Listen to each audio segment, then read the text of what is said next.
All right. So we're going to be working on the problems with gravity. And we're going to look at number 2. Number 2 says the gravitational pull of the sun on the earth is stronger than the pull on the moon, yet the moon is the major sources of tides. Is this true? And if it's true, why is the sun not the major factor in tides? So the sun is very, very large compared to the earth and the moon. And so because the sun is very large, the gravitational pull is pretty strong. Now, the question concerns tides. Why might the moon affect tides more than the sun? It is closer, okay, and that is a main factor in it. But why does that mean that the moon affects tides more? Can you elaborate?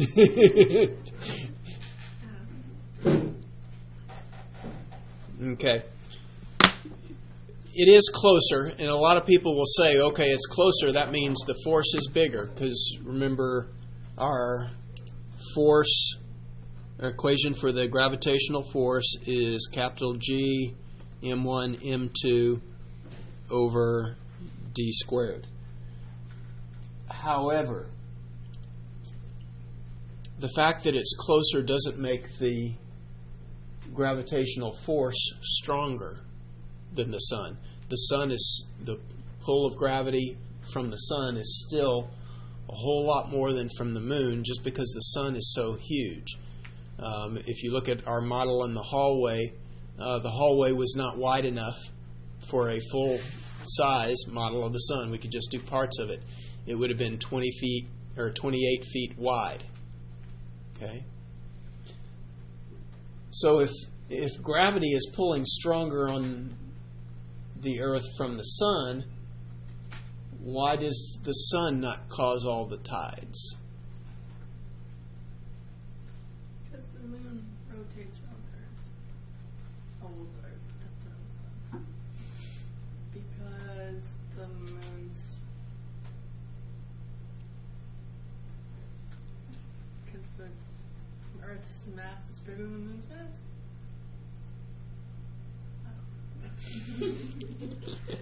Okay. No one ever says anything. Yeah. All right. I'm glad you tried. All right.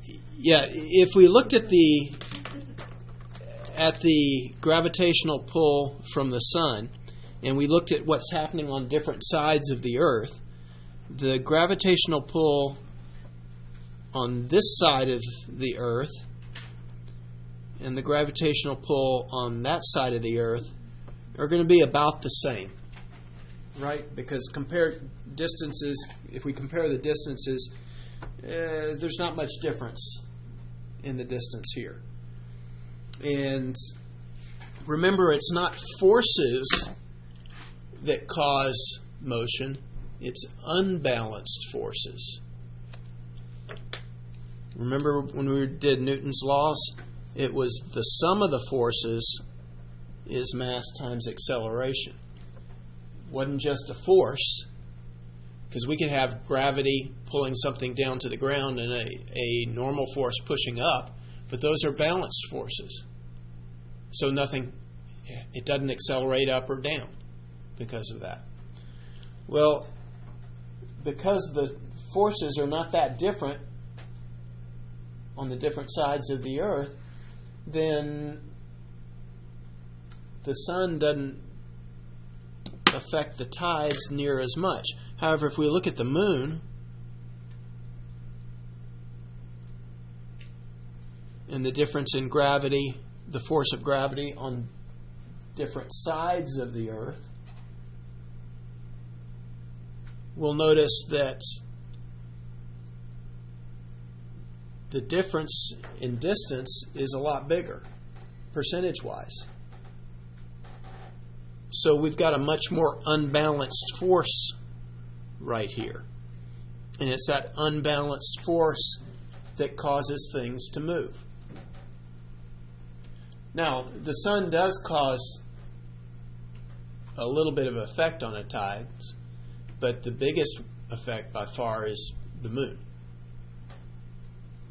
Okay? So, to answer this question, it is true. And the reason that it is true is because the moon is closer, so the forces on different opposite sides of the earth are more unbalanced.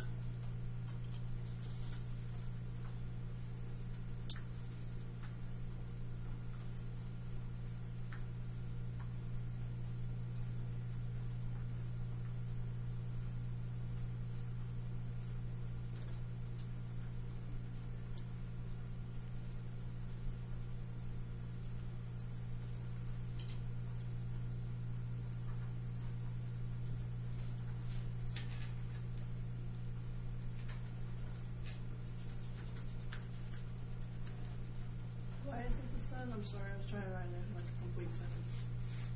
Okay? The moon is closer to the earth than the sun. And because it's closer, the forces on the opposite sides of the earth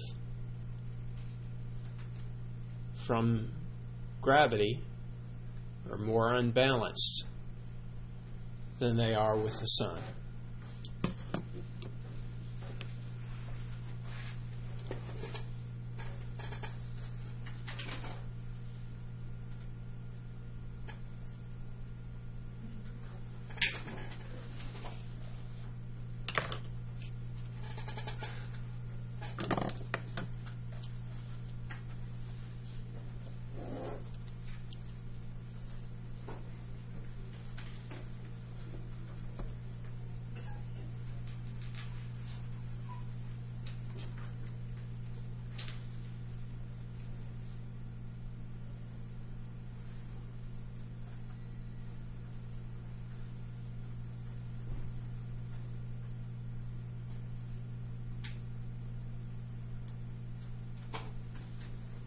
Okay.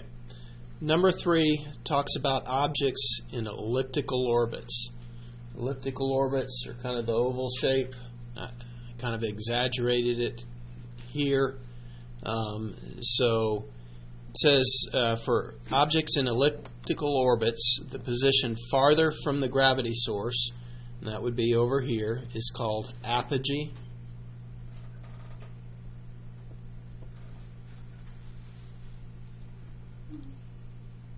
And the position nearer, right here, is called perigee.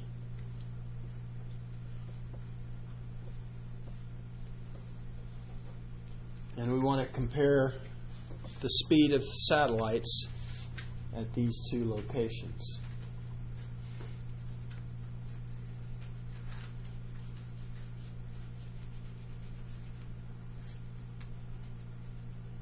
Okay? So let's talk about the speed of the satellites at these two locations. Where would you think something that's moving in an elliptical orbit would be the fastest?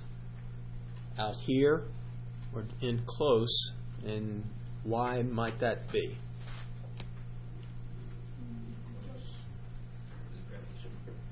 Okay. Close, what, faster? Okay. That is in fact true. And gravity is stronger, but that doesn't necessarily equate to faster. But think of it in terms of energy. What kind of energy does it have way out here? Potential, right. Remember, farther away we get from the surface, the more potential energy we have. So we have more potential energy here. As it gets closer and closer, what happens to that potential energy? Turns into kinetic. Okay, more kinetic energy. If there's more kinetic energy, that means it's going faster.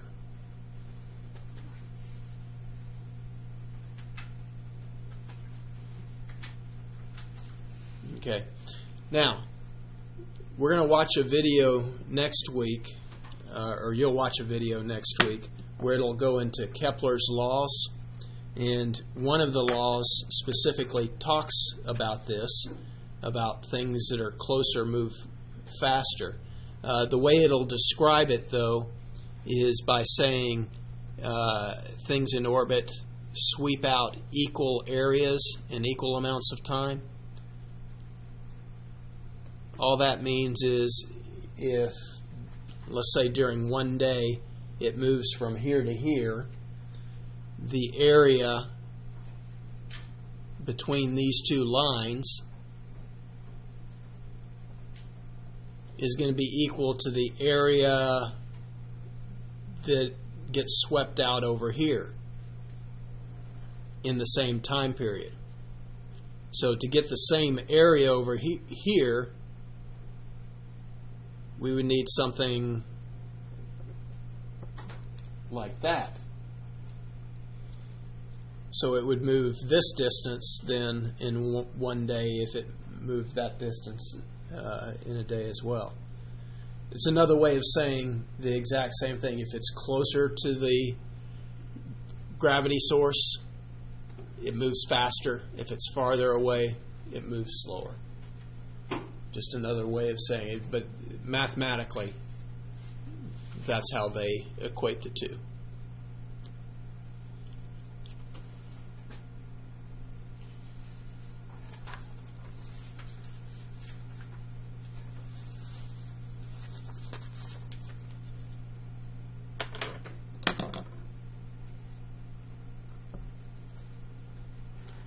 Number 4, a satellite is going around the Earth at a certain height.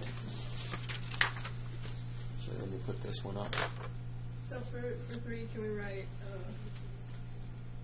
it's going faster at apogee? Is that how you pronounce that? It's going faster at perigee, slower at apogee.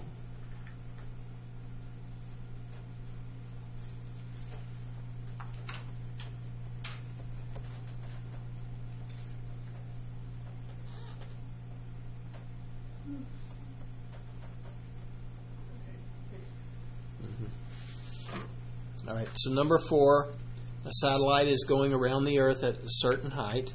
Which of the following must be known to calculate its speed? So what types of things would we need to know to calculate its speed? We'd need to know the distance.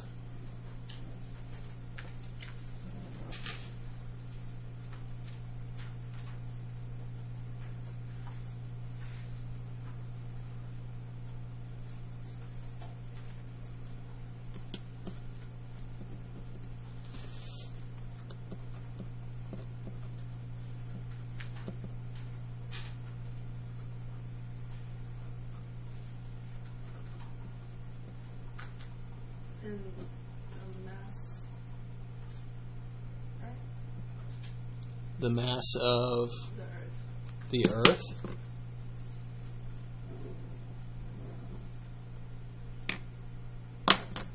And the mass of the object too, right? Which would be the satellite. Well, you would think so,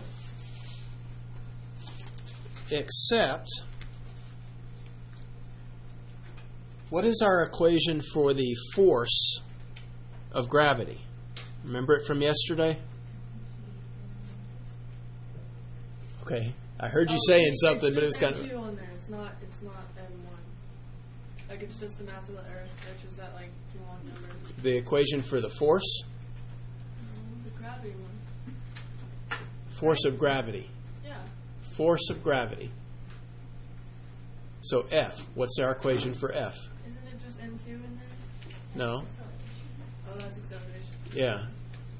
Uh, F is... over d squared. Okay. All right. But this force of gravity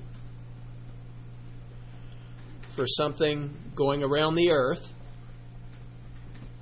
is keeping it moving in a circle. Remember when we were talking about rotational motion? What did we call a force that keeps something moving in a circle?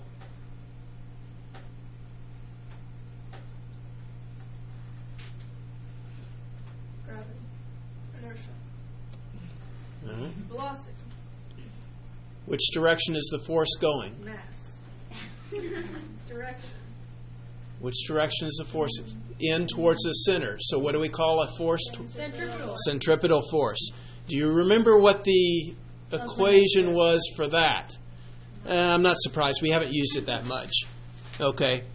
A centripetal force is mv squared over r. That's not a new force. It's just whatever force it is that's pulling it in towards the center. And the mass is the mass of whatever object is moving. So here, this is the mass of our satellite. Well, if we put those together, because gravity is the force is providing that centripetal force, we have mass of the satellite, v squared over r, is equal to g, mass of the Earth, mass of the satellite, over d squared. Or in this case, it would be r squared.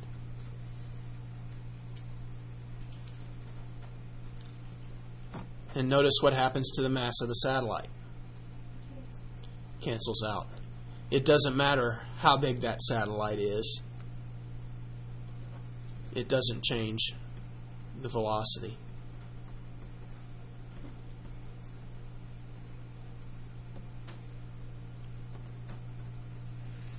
Which I believe is what it asked. Yeah, which of the following is needed to know its speed? Okay. And in fact, there's other things we can do to simplify that so that v is the square root. Do we need to write that, do we? No.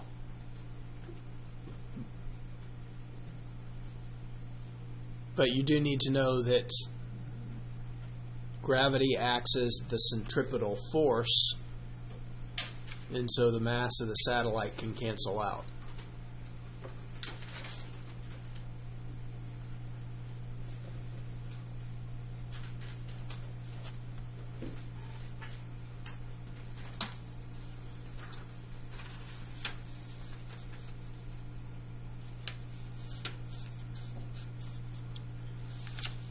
Okay, number 5.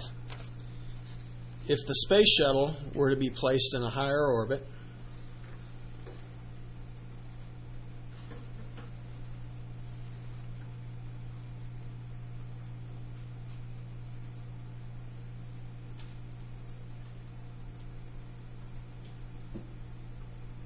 that's a bad-looking space shuttle. It's not your best drawing. No, it's not. Okay. If the space shuttle was placed in a higher orbit, would its period increase or decrease? What is the period?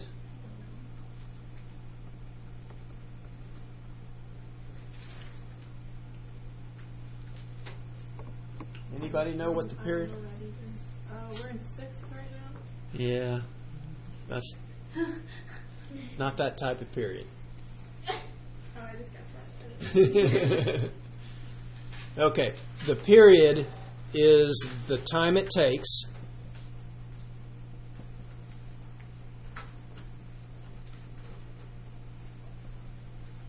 for one cycle, or in this case, one trip around the Earth, one orbit.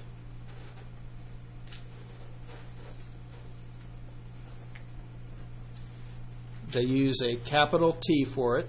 Remember at the beginning of the year, I said that we'll use all sorts of letters of the alphabet, and it makes a difference whether it's a capital letter or a lowercase letter.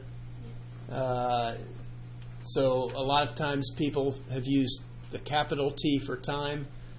Capital T is not time, it is the period, or it can be temperature. The lowercase t is just time. Now, it is a time, but it's a very specific time here. It's the time for one cycle. So, how long it takes to go around once. So, now that we know what the definition is, if we were to put the space shuttle up in a higher orbit, what would happen to its period? Would it get bigger or smaller? Would it take more time to go around or less time? More time, so the period gets larger.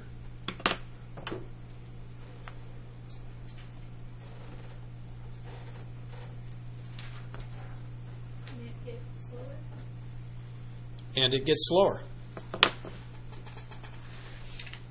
So yeah, there's actually two things that impact it here. One, it gets slower, but tell me about the distance. If I move up to a higher orbit, doesn't my circumference get bigger too? I have to go farther distance to go around. Okay, and not only that, I'm also going slower, so both of those factors increase the time it takes. Here's an interesting little tidbit. When they started doing the Mercury, Gemini, and Apollo programs, preparing to go to the moon, one of the things they had to learn how to do was maneuver the spacecraft in orbit. They wanted to be able to dock because they had a lunar landing module and then they had a command module. So they sent the lunar module down to the moon, it landed, and then it had to come back up, and then it connected with the command module, and then they went back home in that. Okay. But if you saw the command module over here and you wanted to reach it, you would think, okay, I'll fire some rockets behind me, speed up and catch it. But if you do that, instead of catching it, you go up into a higher orbit. What happens to your velocity when you go into a higher orbit? Slower. So they would start to get farther and farther and farther away. So what you do is you fire the rockets in front of you, sends you down into a lower orbit. In a lower orbit, you move faster, so you get out in front of it. Then you fire your rockets behind you. It raises you up, and you can dock like that. It's all backwards.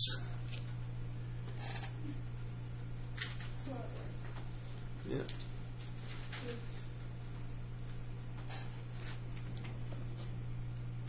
All right.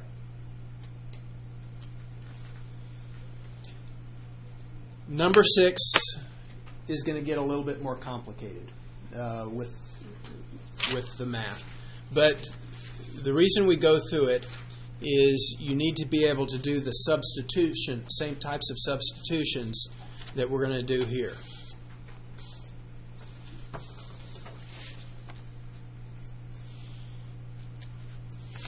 Number 6 asks, how high above the surface of the earth would an object need to be for its weight to be half of the weight on the surface, as on the surface?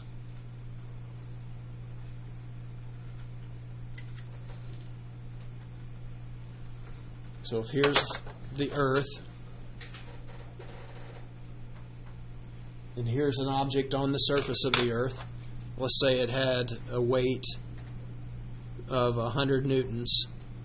What we're asking is how far do you have to be before the weight is 50 newtons?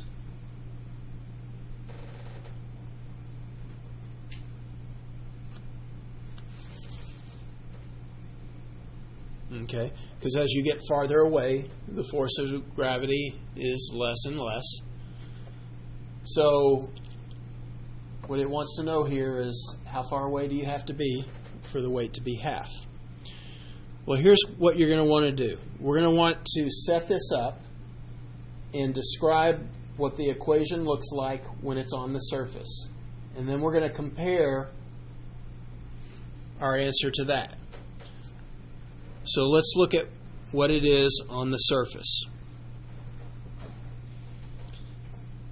What did we say our equation for gravity was?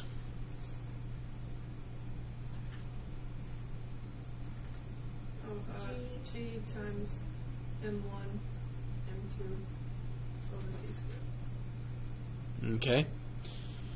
Well, if we're talking about on the surface of the Earth, then one of the masses is the mass of the Earth.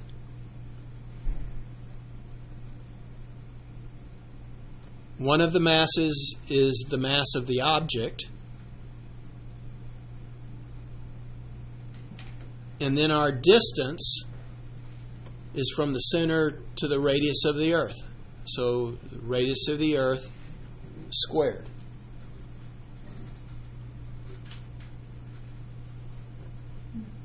Okay, so here's our first force. That's the one at the surface. Now, we know we're going to have to go some height above the surface. We just don't know what that height is, but we're going to call it h.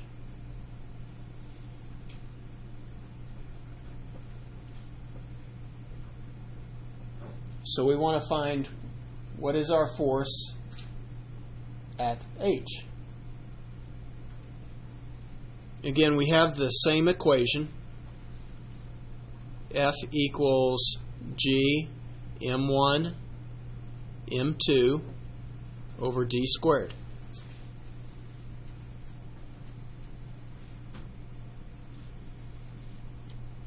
And again, let's put in some specifics. I'm going to call this force 2.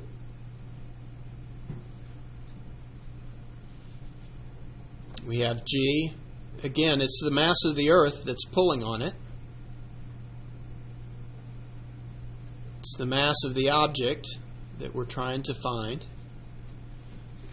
But our distance now is not just the radius of the Earth, but it's the radius of the Earth plus some height.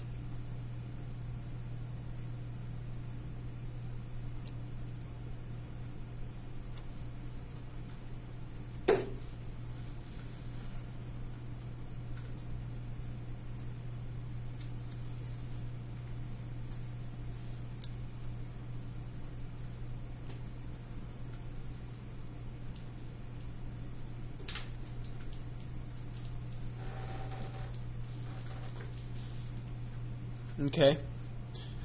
So is everybody okay with these things that we've set up? All we did is put in specifics at two different locations. We just don't know exactly how high it will be yet.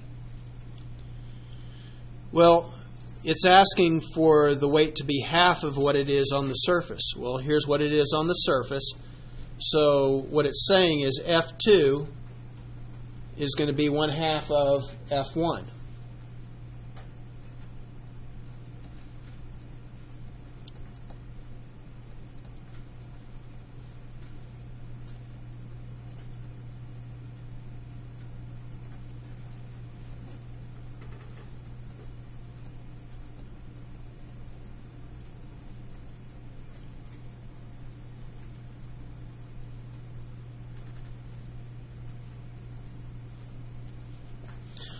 So let's put in our values that we have for F1. We have G, mass of the Earth, mass of the object. It's 1/2 of that times RE squared is equal to G, mass of the Earth, mass of the object, over the radius of the Earth plus the height squared.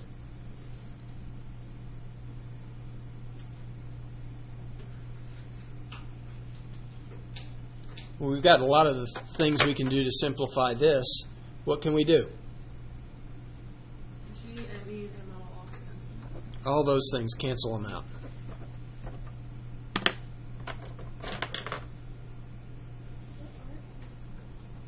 Oh, RE's on the bottom. Not yet, because this whole thing gets squared, not just the RE part.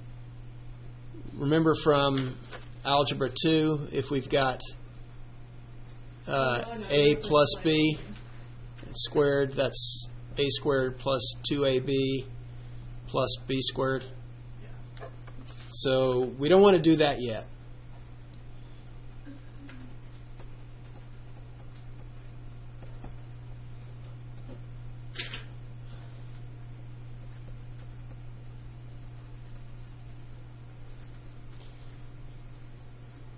But there is a couple of things that we can do here. If we cross multiply these, or if we invert it,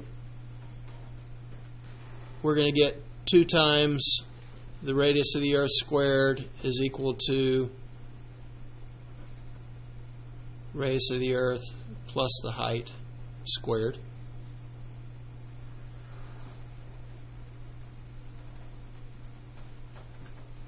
What else could we do here?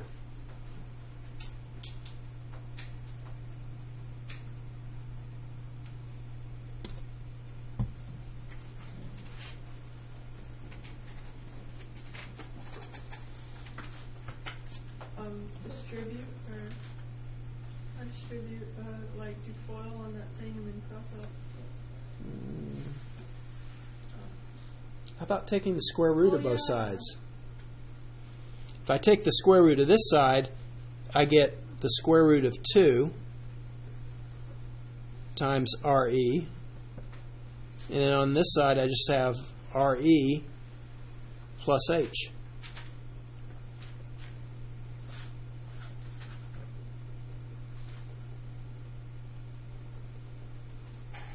What's the square root of 2? 1 point something. Okay. 1.5 something. Not 0.5. 1 point what?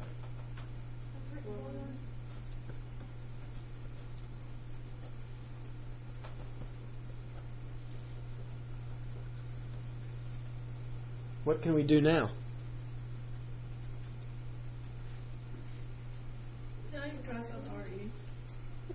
We can't just cross out RE. No, if you divide, then you have H divided by RE plus 1, or 1 plus subtract. Subtract RE from both sides. Because that's 1 RE. And that gives us H is 0.41 times the radius of the Earth.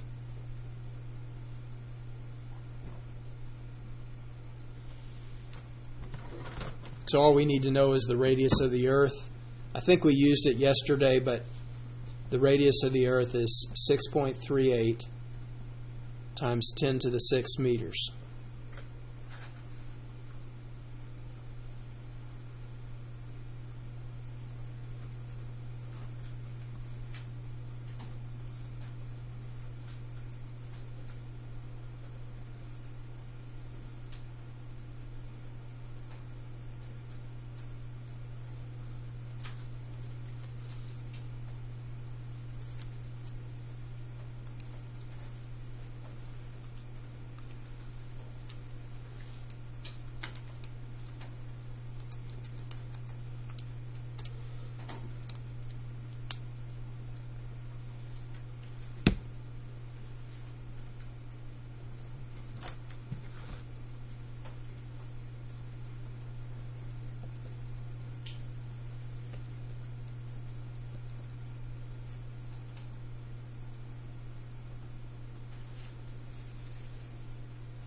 2.62 times 10 to the 6 meters.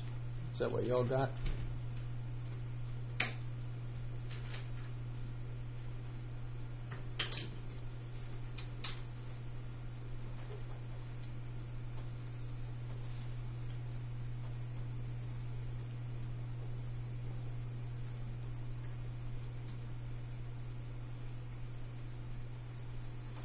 Sorry, my work got a little crazy, so I was running out of room. Okay.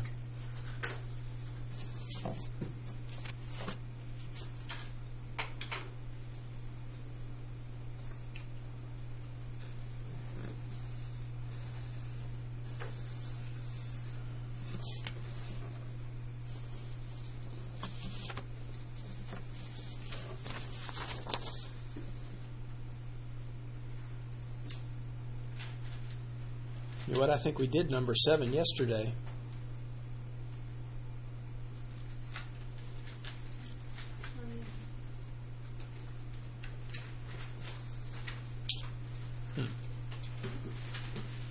I don't guess you need to do it again.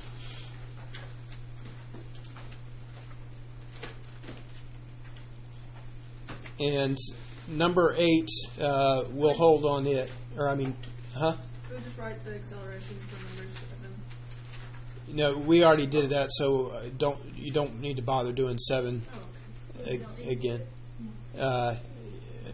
If you want to, you can, but we did that exact problem yesterday. I didn't remember it was on here. So, and then number 8, you'll get some of this in the video that we do next week. So what I'd like you to do, and see if you can do it on your own, is do number 9. So we skip 8 too? 7 and 8.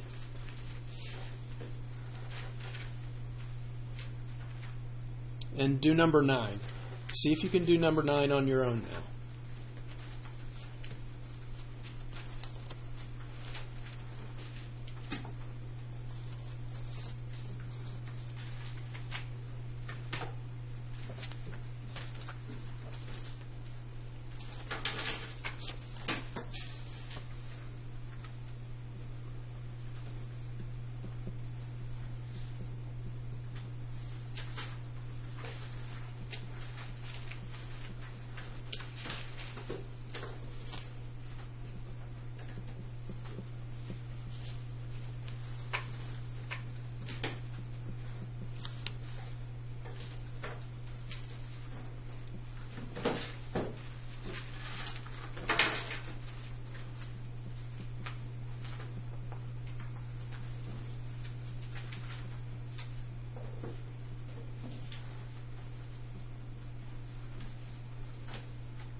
Yeah, what did you get for the force?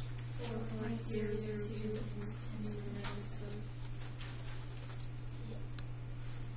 Okay, turn it in. We don't need this one? No.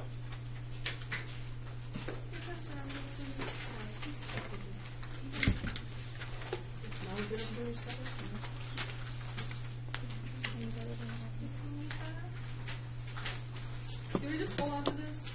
Because don't we have to do? We'll talk about the others later, but you'll get that a few other times. But